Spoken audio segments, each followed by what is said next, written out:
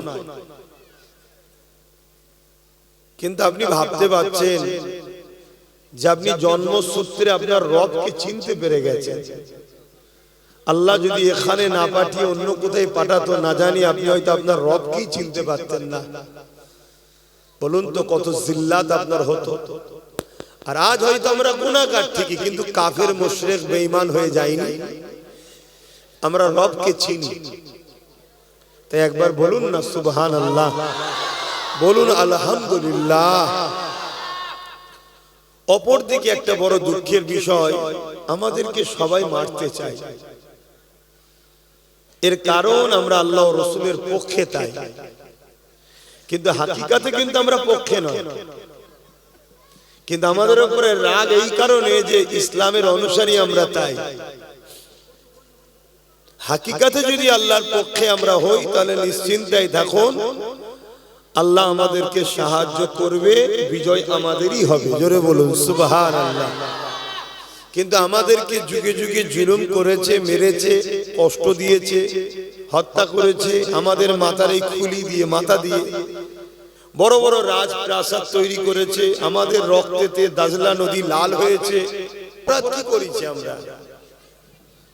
আমরা অপরাধ কি করেছি? যারা মারছে তাদের মারার কারণ হলো একটাই, তারা খোদা হতে চাই মানুষের, আর আমরা তাদেরকে খোদা বলে মানি না, এটাই রাগ। তারা জুলুমের, অন্যায়ের, সন্ত্রাসী সাম্রাজ্য তৈরি করতে চায়, আর আমরা রাসূল পাক সাল্লাল্লাহু আলাইহি সাল্লামের উম্মত, আমরা সন্ত্রাস মুক্ত, জুলুম মুক্ত সমাজ গড়তে চাই। এজন্য আমাদের উপরে রাগ। কিন্তু দুঃখের বিষয়, আমরা মুসলমানদের মধ্যে অনেক মুসলমান আছে, তারা জালিমদের থেকেও বড় জালিম হয়ে গেছে, কিন্তু মুসলমান হওয়ার দরুন তারাও মার খাচ্ছে। ভাবছে এরাও হয়তো রাসূলুল্লাহর দিকে। তবে এই যে হক আর না হকের লড়াই, এটাই হলো ইসলাম, আর এটাও আল্লাহ পাকের একটা পরীক্ষা। আল্লাহ ফেরাউনকে পাঠিয়েছে মুসা নবীর উম্মতদের পরীক্ষা করার জন্য, নমরুদকে পাঠিয়েছে ইব্রাহিম নবীর উম্মতকে পরীক্ষা করার জন্য। আর আমার নবী তো শেষ নবী, কিয়ামত পর্যন্ত ছোট ছোট আবু জেহেল আসবে, শত শেষ আসবে, এক চোখো কানা দাজ্জাল। আর সেই ফিতনা হবে দুনিয়া শুরু থেকে নিয়ে শেষ পর্যন্ত সব থেকে ভয়ঙ্কর। ফেরাউনের থেকেও কঠিন বিপদ, মানে পরীক্ষা। নমরুদের থেকেও কঠিন জালিম হবে কানা দাজ্জাল, যে এক চোখে অন্ধ হবে। সে মানুষকে মেরে আবার জিন্দা করে দেবে। ভাবতে পারছেন? এই কারিশমা দেখে কোটি কোটি মুসলমান তার দিকে চলে যাবে। যেমন আজকালকার কিছু বাবা বেরিয়েছে, গেলেই বলে দেয়, হারা তোর এই সমস্যা তো, এই বাবা হচ্ছে দাজ্জালের লোক। এই ছোট ছোট কানা দাজ্জালকে চালাতে ঘর থেকেও তো অনেক মুসলমান বিগড়ে যাচ্ছে। অনেকের সন্তান হয়নি, বাবার কাছে যায়, বাবা বাবা ঢুকার সাথে সাথে বলে দেয় তো সন্তান হয়ে যাবে, চিন্তা করিস না। সে মেয়ে তো এমনি পাগল হয়ে যাবে, যারা আমার সন্তানের জন্য এসেছি, বাবা জানলো কি করে আগে থেকে? তখন বাবা যা বলবে তাই শুনছে। এইভাবে কত মুসলিম পরিবার নষ্ট হচ্ছে। হে উম্মতে মুহাম্মাদি, তোমার আমার জন্য রাসূলুল্লাহ সুন্নাত ছাড়া দ্বিতীয় কোনো বাঁচার রাস্তা নাই। সাবধান হও, হাজারো রকম দিক দিয়ে আল্লাহ পরীক্ষা নেবে। দাজ্জালকেও কিন্তু আল্লাহই পাঠাবে, তাকে আল্লাহ পাওয়ারও দেবে। অনেক ছেলেকে ধরে নিজে বলবে এটা কার কবর, বলবে আমার দাদু। বলছে কি যদি জিন্দা কর দিয়ে আমাকে আল্লাহ বলে মানবি তো? কেন আল্লাহই তো জিন্দা করার মালিক। তো দাজ্জাল, কানা দাজ্জাল যে বলবে অমুকের দাদু ওঠো, কবর ফাট হয়ে যাবে, তার দাদু বেরোবে। এই দেখে অনেক লোক কলমা পড়লে এই তাকে মেনে নেবে। কিন্তু আবার অনেক ইমানদার আছে যাদেরকে দাজ্জাল টুকরো টুকরো টুকরো টুকরো করবে, করে আবার জিন্দা করবে। জিন্দা করার পরে সেই ইমানদার যুবক বলবে, তোকে তো আমি কাফের প্রথম থেকেই জানি, তবে আমার দিল আরো মজবুত হয়ে গেল, তুই হলি সেই দাজ্জাল কাফের। কেন আমার আল্লাহ নিজের প্রমাণ করার জন্য লোকের ধরে ধরে আসতে হয় না। জোরে বলুন সুবহানাল্লাহ। তোমরা সজাগ হও, কত দিক দিয়ে তোমাদেরকে মিটাবার প্ল্যান চলছে। আমার আগে কেউ ওয়াজ করছিল জানি না, কেউ ওয়াজ করছিল, আপনি কি কথা বলছিল, প্রত্যেক বাড়ি বাড়ি সুদ ঢুকে গেছে, এটা একটা প্ল্যান দাজ্জালি। কেন আমরা যদি সুদে জড়িয়ে যাই আল্লাহ সাহায্য করবে না।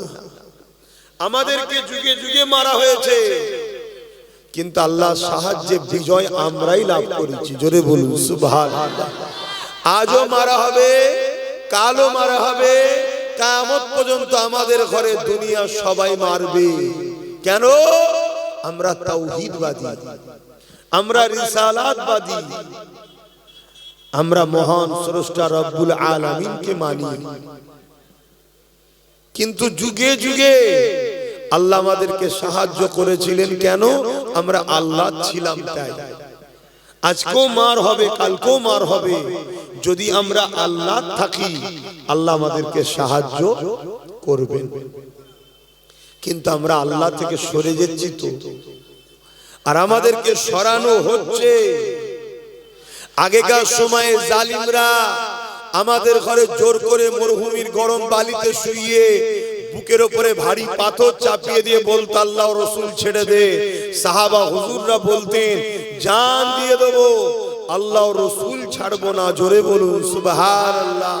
আগেকার সময়ে জালিম খ্রিস্টান বাদশারা সাহাবাদেরকে ধরে নিয়ে গিয়ে একটা একটা সাহাবাকে শুলির উপরে চাপিয়ে হত্যা করে বলতো আল্লাহ রসুলকে ছাড়বি কি বল। বাকি সাহাবারা নিজের ভাইদের মরণ দেখেছে, কিন্তু বলতো আল্লাহ রসুলকে আমরা ছাড়বো না। আগেকার জালিম অত্যাচারীরা আমার রসুল পাকের সাহাবাদের ঘরে নানা রকম ভাবে কতল করেছে, কিন্তু আল্লাহ রসুলকে তারা ছাড়েনি। আজকে জালিমরা দেখেছে মুসলমান দিগকে যদি জোর করে বলা হয় আল্লাহ রসুলকে ছেড়ে দাও, এ মুসলমান কিন্তু ছাড়বে না। তাই এদেরকে প্রথম দুর্বল করো। কি করে দুর্বল করা হবে? একটা ভেতর দিক দিয়ে, একটা বাইরের দিক দিয়ে, দুদিক দিয়ে আমাদের দুর্বল করা হচ্ছে। ভেতর দিক দিয়ে দুর্বল করছে দাড়ি টুপি জুব্বার লেবাসে, পীরের লেবাসে, পীরজাদার লেবাসে, মৌলানার লেবাসে, বক্তার লেবাসে। আমাদের কাছে আল্লাহর নবীর শান মর্যাদাকে ছোট করছে, ওলি আউলিয়াদের থেকে সরাবার একটা প্ল্যান চলছে, দুর্বল করা। শুনছেন? আর একটা বাহ্যিক থেকে আমাদের দুর্বল করছে কি? রাজনীতির নামে, সেকুলার দলের নামে, বিভিন্ন দলের নামে বিভিন্ন ভাবে আমাদেরকে কখনো মেলায় নিয়ে যাচ্ছে, যাত্রায় নিয়ে যাচ্ছে, ফাংশনে নিয়ে যাচ্ছে, বলছে খেলা হবে চলো। খেলতে গিয়ে যে দেখছি অর্ধ উলঙ্গ নাচ হচ্ছে। বুঝছেন তো নাকি? মুসলিম এলাকায় দেখে দেখে মেলা দিচ্ছে, লটারি দিচ্ছে, ফাংশন দিচ্ছে, বলছে এলে নিয়ে যা, ফ্রিতে নিয়ে যা। সুদের মাল, ঘুষের মাল, মদ বিক্রি করা মাল, আমাদেরকে সেই সব অর্থে খাইয়ে আমাদেরকে আস্তে আস্তে ঈমানটা দুর্বল করছে। এই আমার ভাই, তোদের দুশমন নয় আমি। খেতে না পারো, আল্লাহ যদি তোমায় দুদিন শুকিয়ে রেখে পরীক্ষা লায়, আল্লাহর খুশির জন্য শুকিয়ে থাকতে পারবে না। কিন্তু হারাম খেয়ে কি লাভ হচ্ছে? লোভ লালসায় পড়ে কি হচ্ছে? আমাদের দুনিয়াও যাচ্ছে, আখিরাতেও যাচ্ছে। দুনিয়া আমাদের সামনে দাঁড়িয়ে কথা বলতে ভয় করত, আর আজকে দুনিয়া আমাদের ইসলাম, আমাদের কোরআনকে গাল দিচ্ছে। কেন? বুঝে নিয়েছে এ সব ভিত লড়ে গেছে, এদের ঈমান দুর্বল হয়ে গেছে। এদের ঈমান দুই ভাবে দুর্বল করা হয়েছে। এক, এদের অন্তর থেকে নবীর প্রেম ও আদব বেরিয়ে গেছে। আর এক, এদেরকে নাচ গান বাজনা, যাত্রা, সিনেমা, থিয়েটার, বিভিন্ন লোভ লালসা দিয়ে এদেরকে দুর্বল করে দেওয়া হয়েছে। বলো এই দুটো হচ্ছে না হয়নি? আমাদের দিলে নবীর সেই মহব্বত আছে যে মহব্বত সাহাবাদের ছিল?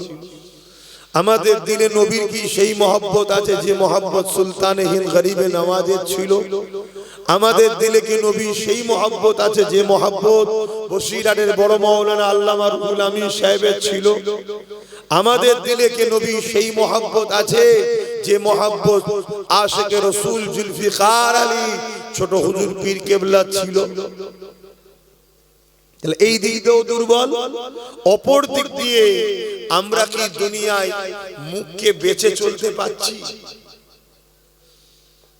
আমরা খারাপ জায়গায় বেশি বসি, ভালো জায়গায় কতটুকু বসি বলে? এগুলো প্ল্যান চলছে আপনাদেরকে মিটাবা। আপনি যদি এই প্ল্যানকে না বোঝেন, আপনার চোখের সামনে আগামী আপনাদের মা বোন বেটিদের ইজ্জত লুটা হবে, আপনি কিছু করতে পারবেন না, কারণ দুর্বল। আপনি দুর্বল হলে সে কিছু করতে পারে। কারো যদি প্যারালাইসিস হয়ে যায়, সে তো ভ্যাল ভ্যাল করে দেখবে, হাতও তুলতে পারবে না, পাও তুলতে পারবে না। তার থেকেও বড় দুর্বল হলো যদি আমাদের ঈমানটা শেষ হয়ে যায়। ঈমান আজকে শেষ করে দিবার প্ল্যান চলছে। অথচ আমার নবী পাকের সাহাবা হুজুরদের ঘরে যখন জালিমরা চক্রান্ত করে করে দুর্বল করতে চেয়েছে, আমার নবী সাহাবা হুজুররা তাদের চক্রান্ত কিন্তু প্রতিটা পদে পদে ব্যর্থ করে দিয়েছে। জোরে বলুন সুবহানাল্লাহ। আমার নবী পাকের এক সাহাবীকে আল্লাহ নবী এক ইহুদি রাজার দেশে নিজের পক্ষ থেকে দূত হিসাবে, পিয়ন হিসাবে, খবরদাতা হিসাবে, মেসেঞ্জার হিসাবে পাঠিয়েছে। তো ইহুদি খ্রিস্টান বাদশা মুহাম্মদ সাল্লাল্লাহু আলাইহি ওয়াসাল্লামের পক্ষ থেকে যে সাহাবী যাচ্ছে, তিনার ঈমানকে দুর্বল করার জন্য প্ল্যান করছে। কি করে করা যায়? এক কাজ করো, যে রাস্তা দিয়ে হেঁটে হেঁটে আসবে, যেমন এটাতে আমি এলাম, সেই রাস্তাতে রেশমের কার্পেট বিছাও। কিসে? রেশমের। রেশম মুসলিম পুরুষদের জন্য হালাল না হারাম ব্যবহার করা? জানেন? বলবেন তো হালাল না হারাম? আর আজকে মুসলমানের ছেলে শখ করে বিয়ের সময় রেশমের কাপড় পরছে না, পরে? তুই একটা ভালো সুন্নতের কাজ করতে যাচ্ছিস, তোর কাছে রেশমটাই পছন্দ হলো? এটা তো দুনিয়ার প্ল্যান। যে জিনিসটা রাসূল হারাম করেছে ওটা উম্মতকে ঘুরিয়ে ফিরিয়ে যেমন করে করাও, তবেই তো আল্লাহ নারাজ হবে। আর আল্লাহ নারাজ হলে এরা দুনিয়ায় গোলাম হবে, পরকালে জাহান্নামী হবে। যেদিন আমরা আল্লাহকে রাজি করেছিলাম সেদিন আমরা দুনিয়ায় গোলাম ছিলাম না, সেদিন আমরা দুনিয়ায় বাদশাহী করেছি। আজ থেকে 100 বছর পিছিয়ে যান, আমরা এই দুনিয়ার বাদশা ছিলাম, পুরো পৃথিবীতে আমাদের রাজ চলতো। আমেরিকা পর্যন্ত আমাদের হুকুমের ইশারায় চলতো। আমি গল্প বলছি না, আপনারা যারা পড়াশোনা করেন, সুলতান আব্দুল হামিদের নেতৃত্ব পর্যন্ত ব্রিটেন থেকে শুরু করে, আমেরিকা থেকে শুরু করে, ভিয়েতনাম থেকে শুরু করে, রাশিয়া থেকে শুরু করে, ফ্রান্স থেকে শুরু করে, যত বড় বড় সুপার পাওয়ার আছে সবাই আব্দুল হামিদের কাছে এসে ভয়ে মাথায় হ্যাট করে দাঁড়িয়ে থাকতো। আমাদের রাজ চলতো পুরো পৃথিবীতে। কেন? তারা আমার রাসূলুল্লাহর প্রেমিক ছিল, তারা আল্লাহর দ্বীনের কে কোনো জায়গায় কম্প্রোমাইজ করত না। আর আজকে মুসলমান একটু পথ পেয়ে গেলে হয়, একটু পথ পেয়ে গেলে সঙ্গে সঙ্গে নিজেকে সেকুলার সাজাতে গিয়ে আল্লাহ বিদ্বেষী কথা চোখের সামনে দেখছে, সেটাকে অ্যাকসেপ্ট করছে, গায়রুল্লাহর অনুষ্ঠানে পর্যন্ত চলে যাচ্ছে। তাহলে বলুন আমরা কত খারাপ হয়ে গেলাম? কই অন্য কেউ তো তার কালচার ছাড়ে না, তা আমরা আমাদের কালচার ছাড়ছি কেন? বলেন বলেন ভাই, এতে অন্য কারো খারাপ লিবার কিছু নেই। তার কাছে তারটা ভালো, আমার কাছে আমারটা ভালো, ঠিক না বেটি? অন্য কেউ কি তার কালচার ছাড়ছে? তুমি আমি শ্রেষ্ঠ নবীর উম্মত হয়ে তোমার আমার কালচার ছেড়ে দিচ্ছি কেন? তাহলে ধ্বংসের দিকে যাচ্ছি। আমার অসুবিধা হচ্ছে না কেন?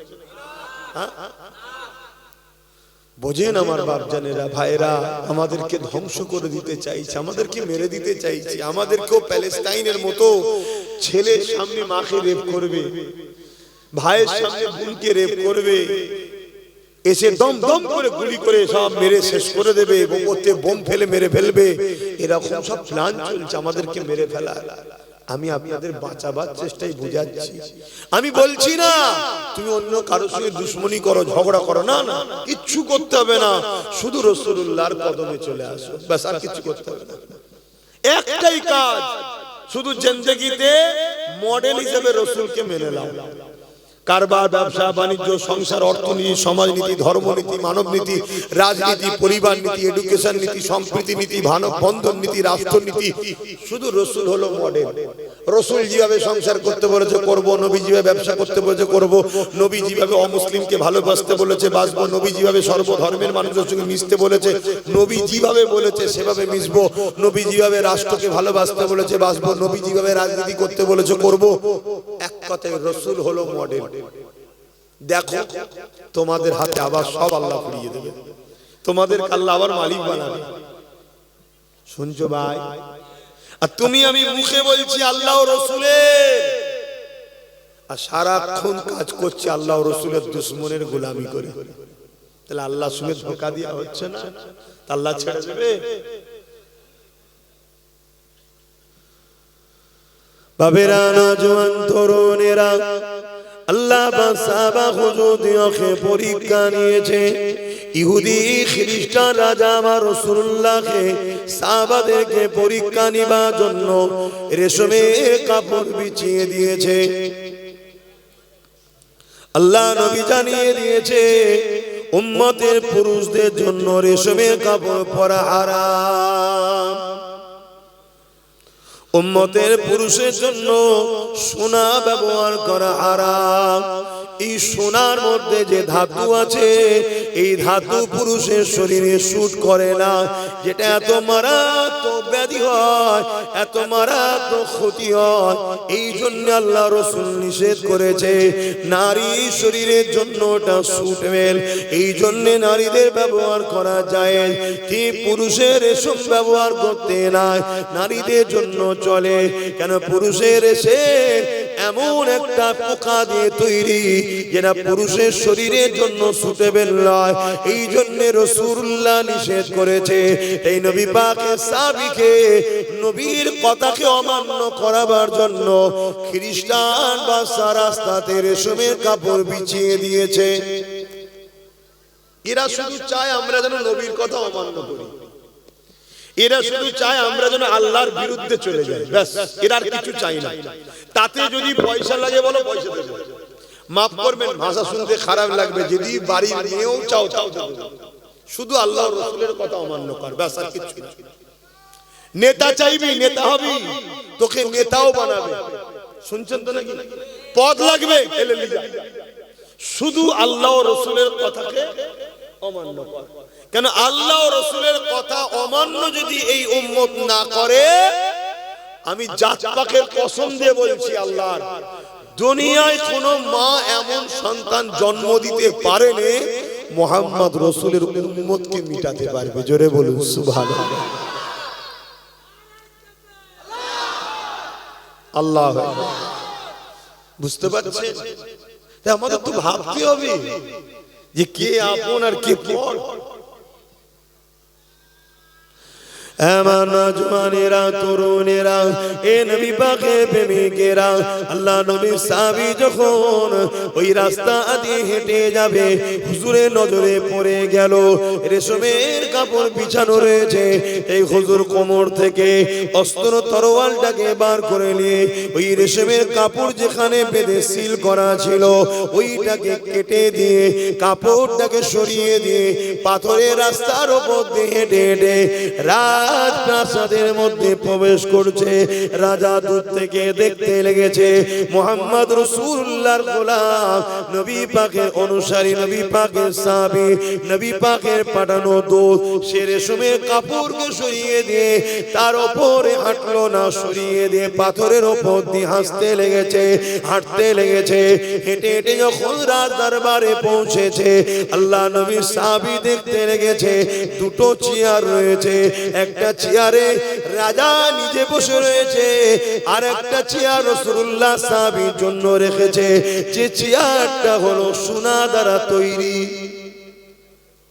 কি দিয়ে তৈরি? পুরুষদের জন্য সোনা ব্যবহার করা। কিভাবে সরাচ্ছে দেখছেন আমাদেরকে, কার মাথায় যাবে বলেন না।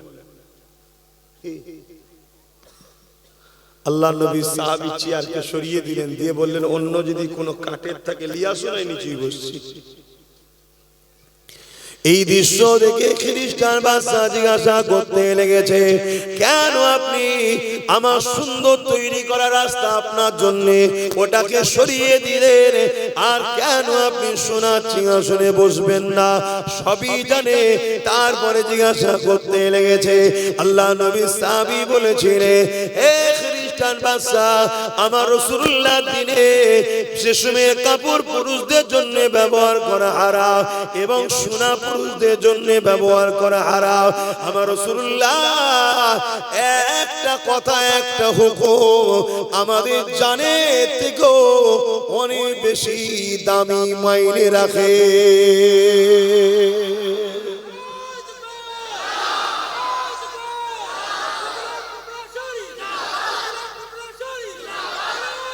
আল্লাহ, কিন্তু আজ আমরা কি করছি বলুন?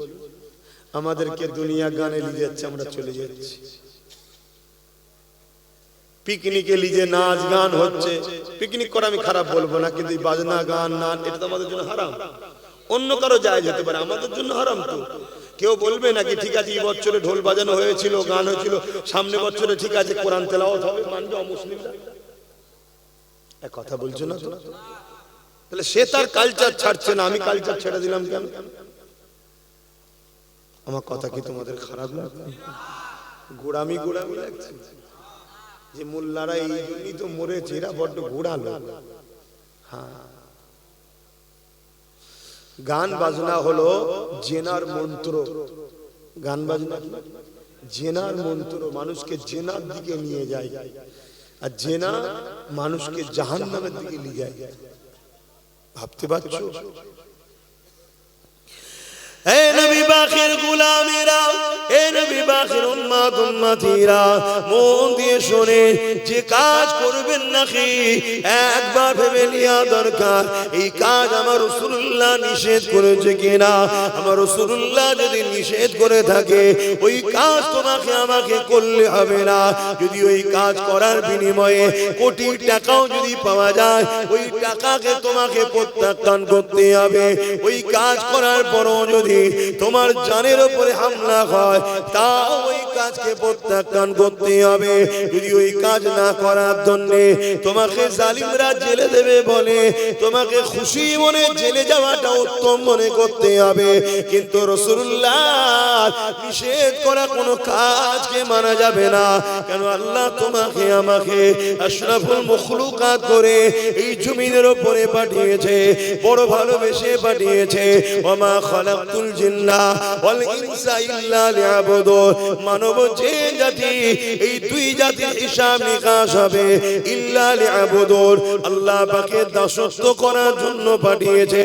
আল্লাহ দাসত্বটা কি? মা তাকুমুর রাসূল ফাখুযুহু ওয়া মা নাহাকুম আনহু ফান্তাহু। আমার রাসূলুল্লাহ যা আদেশ করেছে মেনে নিতে হবে, রাসূলুল্লাহ যা নিষেধ করেছে ছেড়ে দিতে হবে।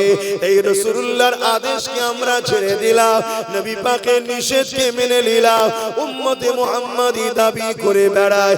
কিন্তু বুকে হাত দিয়ে বলুন, আমরা তো শুধু নামে তালপুকুর, খুঁটি ডোবে না, কোনো পানি নাই। আমরা নামে উম্মতে মুহাম্মাদি, নামে আমরা মুসলমান। নবী পাকের নিষেধগুলো মেনে চলেছি, নবী পাকের আদেশগুলোকে ছেড়ে দিয়েছি। এই জন্যই তো আজকে উড়িষ্যাতেও মার খাচ্ছি আমরা, গুজরাটও মার খাচ্ছি আমরা, পশ্চিম বাংলাতেও মার খাচ্ছি আমরা, সারা দুনিয়াতে মার খাচ্ছি আমরা। কেন মার খাচ্ছি? একটাই কারণ, আমরা মূল জায়গা থেকে সরে গিয়ে 2 নম্বর রাস্তাতে চলতে লেগেছে।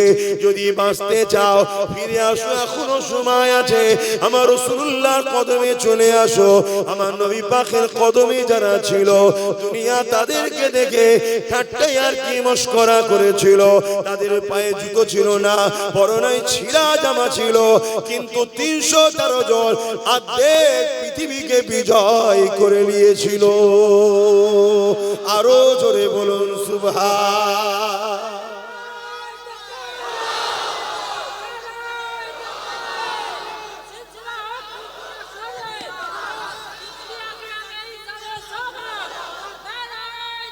আল্লাহ মন দিয়ে শোনো আমার ভাই, যারা দাঁড়িয়ে আছে আর একবার বিছখানে বলছি, বসার হুকুম নবী দিয়েছে, কিন্তু তোমাদের ঘরে শয়তান পিছন থেকে টেনে রেখেছে বসবি না। কেন? বসলে নবীর একটা হুকুম মানা হবে, টেনে রেখে দিয়েছে।